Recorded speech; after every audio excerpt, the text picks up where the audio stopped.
Sonic X Shadow Generations has finally released.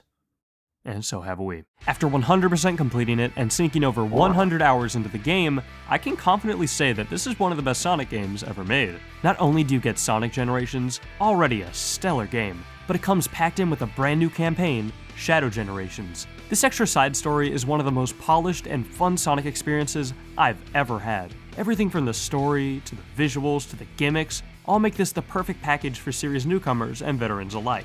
And the bulk of that comes down to the fantastic level design. Unlike Sonic Generations, which has a couple of divisive stages, the roster in Shadow Generations is nearly perfect. So today, I thought it would be fun to rank all 13 levels in Shadow Generations from worst to best, and talk about their gimmicks, shortcuts, and routes to see which one comes out on top. And yes, we'll be talking about that level as well. Without further ado, let's get started. First up on the list, and my personal least favorite, is Rail Canyon Act 1. My issue with this one is something that Boost-era Sonic games have struggled with for a while, and that's rail grinding. Unlike the adventure games, which had a rail balance mechanic to make grinding more dynamic, Shadow Generations and the rest of the Boost games omit this feature entirely, so most of the stage is just mindlessly boosting forward. Even when Doom's Eye takes you to the Radical Highway section, you're free-falling for a majority of it. All the depth from the original level is stripped away, and it loses a lot of the thrill. Okay, enough with the negatives. What does this level do right? The visuals and lighting here are gorgeous. It's one of the prettiest levels in the game. The Chaos Control shortcuts are neat. Having to stop the trains from bombing the tracks is super creative, and this Chaos Dash above the train is one of the coolest shortcuts in the game. Still, Rail Canyon Act 1 is underwhelming at best and is way too automated to be put any higher. Like, just look at this ending section. Imagine if you could jump here and skip all this. It would be fantastic. But no, it's all automated. If they cut back on the rails and have more platforming sections based around the trains and fans, this could be higher. But as it stands, Rail Canyon Act 1 is the worst level in Shadow Generations. Up next for number 12 is Space Colony Arc Act 2, our first 2D level on the list. Generally, the 2D stages in Shadow Gens are done very well, with tons of tight platforming and unique gimmicks. Unfortunately, this level lacks most of that. It's very start and stop. Most of the shortcuts require waiting for missiles to launch or shooting switches to open doors that take just too long to open up. Space Colony Arc Act 2 also marks the return of these gravity cylinder things from Final Chase. They never felt good in Adventure 2, and they still feel janky here. Even more so in some ways. They're just another gimmick that serves to slow you down. Halfway through the stage, you get a taste of the final Doom power, Doom Wings. They feel satisfying to use, but the level design for them is bare bones and way too simple here. You just air boost back and forth, and soon enough, the level is over. The bottom path isn't much better either, just more awkward cylinders and bare bones homing attack chains. While the ideas here are cool, the way they're executed drags down the pace in all the wrong ways. Space Colony Arc Act 2 is slow, and that's one of the worst things a Sonic level can be. In 11th place, we have Rail Canyon Act 2. Taking more influence from Bullet Station rather than Rail Canyon, you'll be dipping in and out of train terminals and breaking scaffolding to progress. I don't know, man, the stage is just too short. There's nothing that really stands out here. It just blends in with everything else. The balloons to refill your Chaos Gauge are pretty neat, and there's some cool interactions with the Chaos Control and scaffolding. But aside from that and a cool City Escape-esque set piece, this level doesn't bring anything new to the table. If it was longer and had more substantial gimmicks, this could be up there with some of the best. The speed you can maintain here is good fun, but it pales in comparison to all the other stages. Sorry, this one just needed more. This one might be a little controversial, but just hear me out. At number 10, I have Sunset Heights Act 1. I've seen many people say that this is the best level in the game, but I just don't see that. Yes, it's a huge improvement over the original Enforces, and yes, it actually takes advantage of its theme and has gimmicks based around it, but just like Forces, it feels like it ends right before it gets really good. The level starts off strong as you weave between robots and destroyed sewer covers. There's also this cool shortcut that you can reach by chaos controlling the debris. After a short but really well animated cutscene, you make your way down to the sewers, which are more akin to Ghost Town or Redgate Bridge. This area has some decent platforming and great usage of the Doom Blast, especially the shortcut here. This was super well hidden. But just as you're about to burst back into the mainland, Black Doom appears, and you're taken to Radical Highway again. Ugh. This is the only time in the game where I feel like the Radical Highway section takes away from the level. Not to say this part is bad, it has some well-hidden shortcuts, but I was getting so invested in Sunset Heights, and it just takes that all away. After bursting out of these spiraling buildings, the stage is complete. Overall, not a bad level by any means, but once again, I feel like there wasn't enough. Every gimmick and set piece has so much potential, but much like Forces, I feel like it never completed its vision. Here for number 9, we have Chaos Island Act 2. This level is short and sweet, but super fun to perfect. While it is the most visually boring level in the game, the gimmicks and use of Doomorph here are very well done and flow well with the level design. These little pipes for the Doomorph to use keep up the pace, and even this gondola mechanic, which you think would slow it down, is used just enough to be a fun diversion from the main gameplay without sacrificing speed. I know I said it's the most visually boring level, but I'd be lying if this interior area didn't look great. The simmer of the lava below mixed with the surreal and jagged architecture of the ancients can look stunning. Also, props to them for using this chamber in the final segment. I've always loved the design of this. While it feels a tad short, Chaos Island Act 2 makes good use of its length, and it's a joy to speed through every time I replay it. Now we get to the latest level on this list, Tokyo Act 1 from the Sonic Movie 3 DLC pack. And I'm gonna be honest, it's just okay. First off, the elephant in the room. Keanu Reeves' voice acting. While he sounds great in the movie, his line reads here are admittedly weak. He says everything in such a deadpan tone, and the audio mixing doesn't help it at all. Okay, enough about the acting, let's talk about the actual level. The visuals here are, by far, the best in any stage. The neon lights reflecting off the damn streets look great, and there are plenty of references to other Sonic characters on the shops lining the road. Throughout the stage, Shadow traverses many different parts of Tokyo, from dashing through the streets, rail grinding on train tracks, going underground for some wall running action, and scaling a massive tower for the finale. There's definitely a lot of variety here, but about halfway through the level is where my critiques begin. This cutscene, while being super well animated and choreographed, takes up way too much time.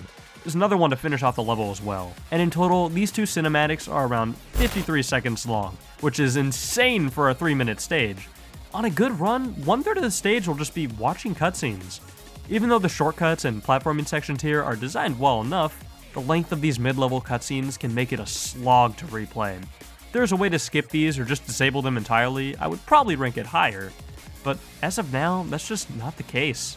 And that's why Tokyo Act 1 takes number 8 here. For number 7, we have Radical Highway Act 1. What a roller coaster of a level this is. This whole zone emphasizes heavy use of the Doom Wings, and it leads to a multitude of alternate areas and completely different pathways that not only extend horizontally, but also vertically.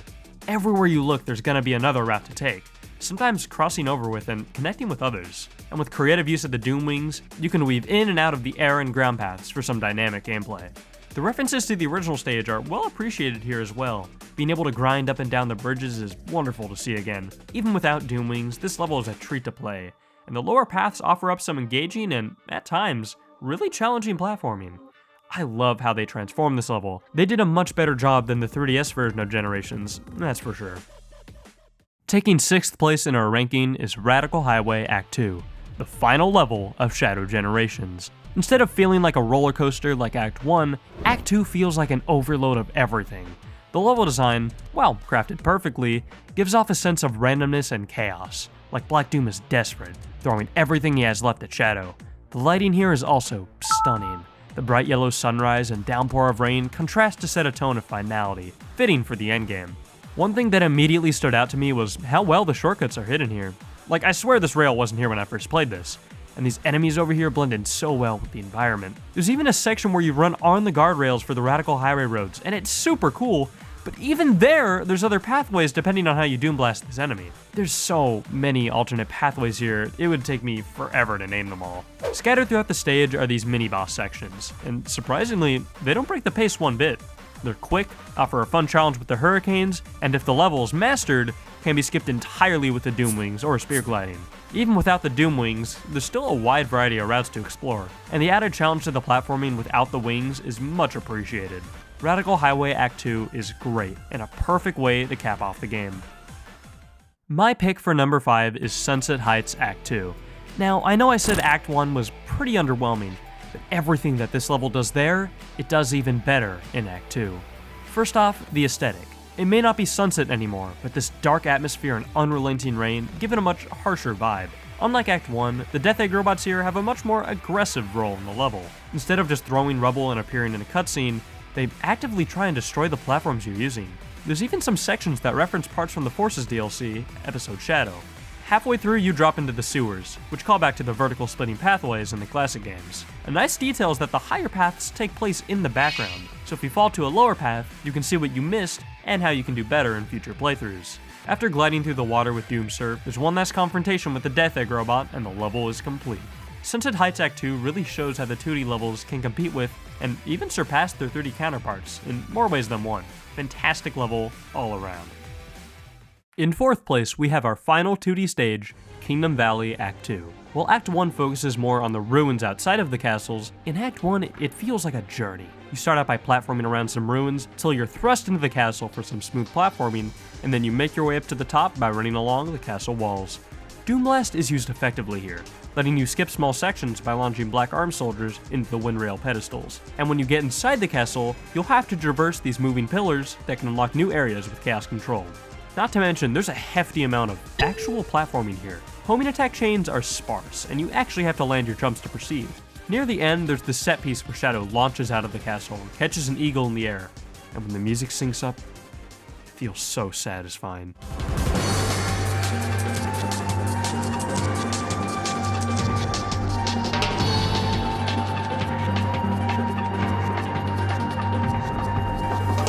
This is how you do the boost in 2D, and I hope they keep this approach in future Sonic titles rather than axing it. Please give me more of this. At number 3, we have Space Colony Arc Act 1. Space Colony Arc here isn't based off a single arc level from any of the previous titles. Instead, it combines them all together to make this masterpiece. You've got the rails from Final Rush, and the gravity panels from Cosmic Fall. You get to go inside, with an interior resembling levels like Eternal Engine and Lost Impact. There's a lot of shortcuts and different paths here too, so replays never get boring. The way it teaches chaos control with the missiles is super intuitive, and like any good mechanic, it keeps expanding with more unique uses for it as the level progresses. A cool thing I noticed was that this is the only level in the game that has a mid-level QTE segment. I know, kinda weird, right? Guess they wanted to leave a good impression on the first stage. Huh. Okay, editor's note. Literally right now as I'm editing this video, I just remembered that the Tokyo DLC level also has a QTE segment. My bad. Okay, let's get back to the video. While the Radical Highway section is more of a glorified cutscene, the spectacle there is great, and you can tell Sonic Team put a lot of time and effort into this level specifically. Give it enough time, and I wouldn't be surprised if this stage is held in the same regard as City Escape or Seaside Hill. Space Colony Arc Act 1 is one of the best opening levels in a Sonic game yet. From what I've heard, this is a pretty unpopular opinion, but I think Chaos Island Act 1 is one of the best levels in this entire game, and here's why. The branching pathways here feel separated, but still close enough to jump between a few at a time. The Doomorph is used perfectly here, with tons of hidden shortcuts and some great skips you can achieve with the speed boost. Kinda gives off some SA1 Spin Dash vibes. After getting the hang of the controls, I'd say it's the best Doom power by far. Once you get inside the temple, the level just opens up with tons of new ways to get to the next area. While the top route requires hitting these Chaos Sphere switches to access, the middle route is slower and is focused on homing attack chains until they both converge into this hallway. This final section is just a perfect gauntlet of 3D platforming, mixing Chaos Sphere switches and these flying Doom enemies for a tough challenge. Or it's really fast if you take the shortcut and freeze this enemy so you can Doom Blast to the exit. Optimizations like these are what I keep coming back for in Sonic games. After a short trek up the volcano, the level is complete. Chaos Island Act 1 is simply a masterclass in level design. I have almost zero issues with this one. You all saw it coming. The last level on this list, and my pick for the best level in Shattered Generations, is of course, Kingdom Valley Act 1. What more could you really want in a Sonic level? This stage is centered around Doomsurf, and all the sections focused on it are great fun. I love how you can combine Doom powers here to reach new shortcuts. Like jumping off this water to Doom Blast this enemy onto a platform where you can Chaos Dash to skip an entire water section. And then you have these tight ropes you can stop on for extra height, unlocking entirely new pathways. You never stop moving in this level. You jump from platforming to wind grinding to flying with an eagle to surfing and then back on land again. Even the little combat areas offer a small break from the fast pace of the level. And if you don't like them, just redirect this Doom Blast to the left and boom, you skipped. I love this homage to the Mach Speed section at the end. The detail of the camera getting wet is a really nice touch. This is not only the best level in Shattered Generations, but one of the best levels in Sonic period. They took the original stage from 06 and expanded on it and turned it into this masterpiece. Hope they can keep this quality up for the next game. If they can, I can't wait.